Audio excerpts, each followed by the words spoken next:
Welcome to the Anime Reviewers. I'm Matt. I'm Zach. Today we will be talking about Jobless Reincarnation, Episode 2, Master. I really enjoyed this episode. It really felt like a good extension of the first episode of just him coming of age, and then giving more background and explanation on who all the at least who he is, Rudy specifically, and who the teacher is. Like, who they are as people. Yeah, definitely. Because we get to see, the events that led to Rudy's death, which he gets kicked out of his house, is walking down the street lamenting about why this happened to happen to me, and stuff like that. And he sees three kids talking in the street, and sees a truck coming, and goes to, I guess, push them out of the way or something. And this is at least as far as I could figure from, looking into it a little bit, this is the first time Truck Coon has ever killed someone. I like the part right in the beginning of his little flashback is his dad or whatever male figure is in his life smashing up a TV and going on a rampage like those and I just kind of attached that and associated with those YouTube videos of crappy parents who smash up their kids' TV and video game console because they don't go outside. Yeah. Then the next part of the episode goes with a bunch of sequence of events that is Rudy's training, starting with him learning sorcery and casting two spells at the same time to show his progression on that. Yeah. And there's a little bit of dialogue between him and his teacher where she basically tells him that he's got his final exams coming and she's not going to be able to teach him anything more after that. Yeah. And I like during that sequence that we also get to see, outside of the progression of his powers in that sense, through some of the dialogue it didn't, especially with Rudy's thoughts, we find out that he's being able to cast more and more magic without getting tired as quickly, which is very interesting, especially since, with the first episode, what they were talking about, the magic capacity. And we also get a little thing with his father teaching him how to use the sword, where it's whoosh and slash. Yeah, you did a hop before you did it. It's not whoosh. It was step, hop, wham is what you did. It's whoosh, slash. Yeah. And he has him hit a big rock with a wooden sword. It's like teaching someone karate and just go punch this board for 2 years. Yeah. You're going to be able to hit real hard and you ain't going to feel nothing when you punch someone. But you ain't going to learn anything about the opponent moving or you moving while you're hitting people. You have no technique. But I also really enjoy that because we get to see a difference in training styles. Because it seems like his teacher is very, especially since we get to see them, instead of specifically showing off magic spells, also talking about, where magic comes from and the fact that this world has spirits and demons. But she's very, analytical, specific, answering questions and sort of being very thorough about things. Whereas Rudy's father is very simplistic in his training methods, is just mimic what I'm doing and that's all you got to worry about.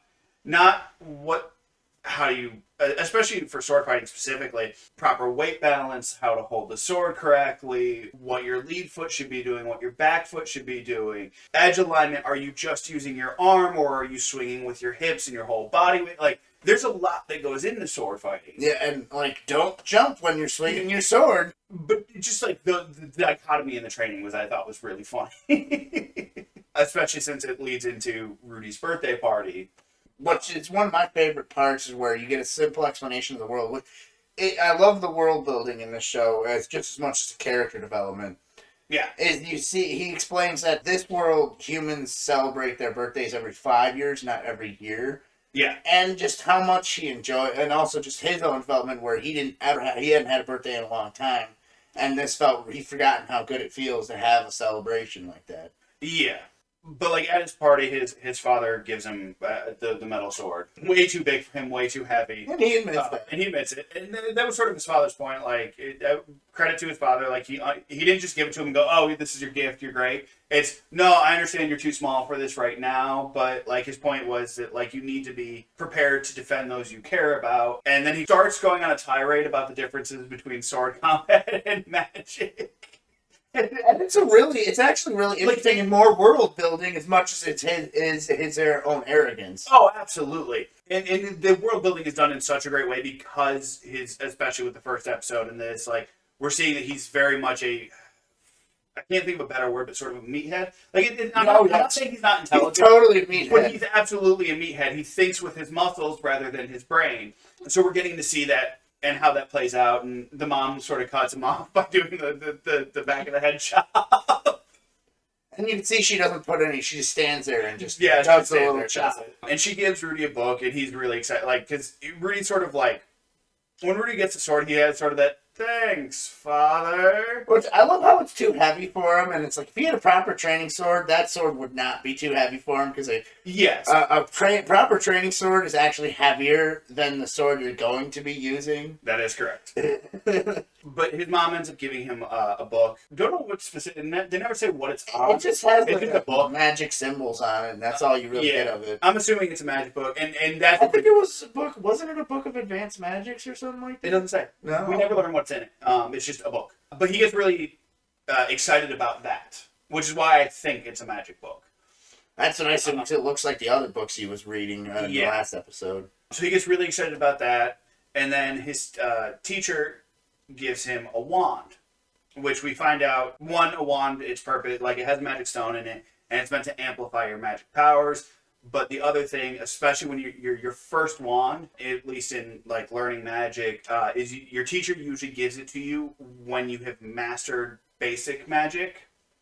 And we find out she sort of forgot to do it because, well, he already knew basic magic. So it sort of slipped her mind, and at this point they've been training for like 2 years. And it's sort of interesting because she's like, okay, well, you learned like 4 types of attack magic. Tomorrow we're going to hold your graduation ceremony. Of course, Rudy gets depressed at this because he very much likes her and she's a very nice person. And it makes sense. Like she's everything we've seen about her has been very friendly. We even get to see her like interacting with townsfolk a little bit without him, where she goes and like creates rainfall for the crops and stuff. And like as this is going on, and especially as we're leading into the like going into the graduation ceremony, we're getting more and more of Rudy's backstory and his traumas and stuff. Yeah, that's what he thinks about a lot while he's at that event, which is so true to life when you're that kind of person, to where you'll be at an event where you're even happy and you're still just stuck in some part of the past that's very traumatic. Yeah, and I actually like one of the things he says about it, because like outside of the fact that we're learning about like his traumas and the abuses he went through, he talks about the fact that like one of the things he wished when he was alive or fantasized about was waking up with powers and how he'd go live a fulfilling life. And one of those things came true. He has power, like he woke up with a new life, a restart, has powers, but he comments the fact that his body won't move forward. And he even says, it makes me, like, I'm going to cry, or it's going to make me cry, or something like that. I forget his exact wording, but, like, it's very emotional and very powerful. And I didn't notice it. Well, I guess the reason I enjoy it is, like, it makes sense. It's someone that went through trauma, like, and he's trying to overcome it. He's trying to do what he can, but trying to do it by, like, because at this point, he's trying to do it by himself. He, like, his family doesn't know anything about his past and the fact that he's reading. Like, they just think he's a 5-year-old kid. So he's struggling to overcome this stuff alone and by himself, which can be very difficult. Even if you don't go through that level, the trauma he went through, like, even just having bad experiences and trying to overcome them by yourself can be very difficult. Which is what I like about the next part of this.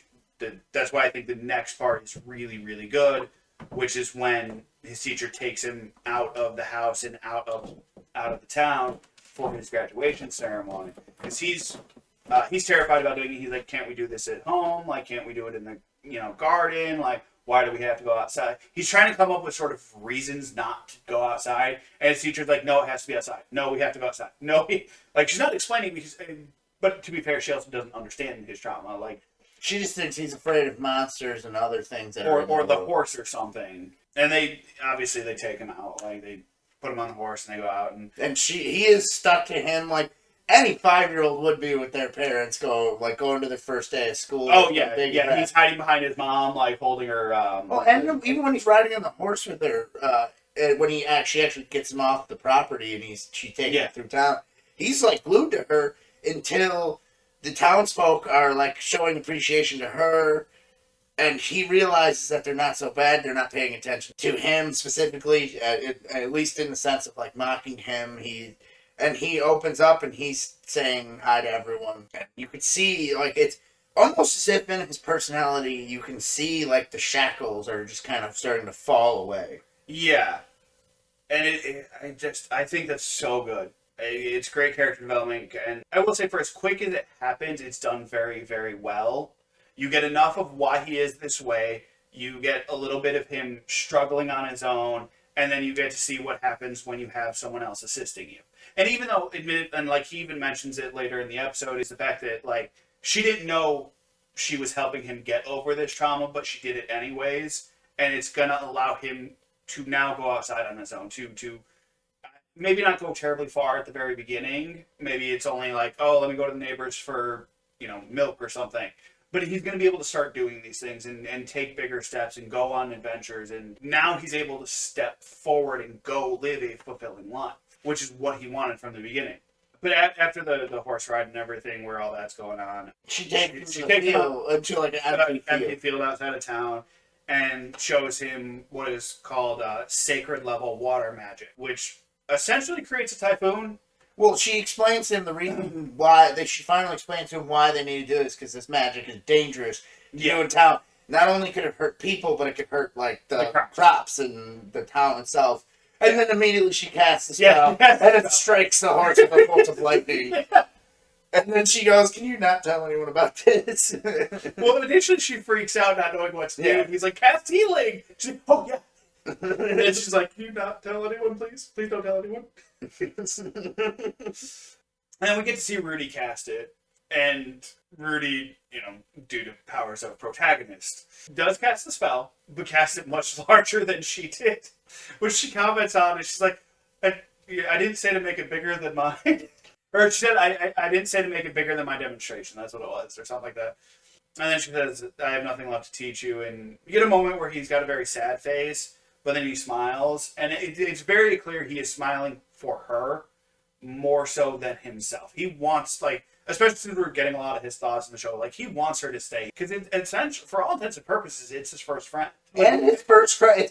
That's what's so cool about this show is even though, I think it said this in the last review too, even though he's 31 years old in a 5-year-old body, he still has this mentality of like a 5-year-old where it's his first crush. But there's other scenes to where they hint at it more that he's got kind of not just friends with her, but he's got a serious crush on her. Yeah. And then at the end of the episode, he's got he's got little boy feelings for her. But she ends up, they end up going back to the house, and she ends up leaving. He thanks her, and that's where we get his internal monologue about his trauma and how she helped him heal it. And then we also get him saying how he respects that little girl. And then the scene you were talking about happens right after that, where the maid he apparently he stole a pair of her panties months ago. And the maid found out. And he's just kind of looking in horror and shame, and then the final words before the credits are, "Sorry." Yeah. It's so good. It's so much fun. Well, what's so great is before that scene is he's talking so nobly, and you think so highly of his feelings, and then he just proves himself to just be this pervert. Yeah. But in a comedic sense, and he didn't do anything. And there's another scene that's earlier on after the birthday party that's I'm not going to talk about because it's really funny, but it has nothing to do with anything besides his character. Where he's first he's going to play a little prank on his parents in a very smart aleck way where they're in a very compromising position, and then he walks in on her. And then with what he sees her doing, he decides that it's inappropriate. Yeah. And you see that he's actually a nice guy who's making a choice, and then he walks away with this big grin on his face. And he's like, "Ooh, I saw everything." But this show, like I said, it's a lot of fun, and I think especially with these first 2 episodes, they do a really good framework for his character. They start off with him really heavy into that reclusive mindset, pervert mindset, and at the end of this episode, it's still there. Some of that is still there, but we're seeing him grow up. We're seeing him change his mentality and mature, which I think is very, very good. And I'm very excited for where this is going to go and the types of adventures he's going to go on, the types of people he's going to meet. So the show's awesome. I'm going to keep watching it. I suggest you do too. Absolutely keep watching this. Thank you for watching. See ya. Thank you for watching. I hope you enjoyed. Don't forget to like, comment, and subscribe. And hit that bell icon for notifications. Also follow us on Twitter and Facebook. Links in the description down below.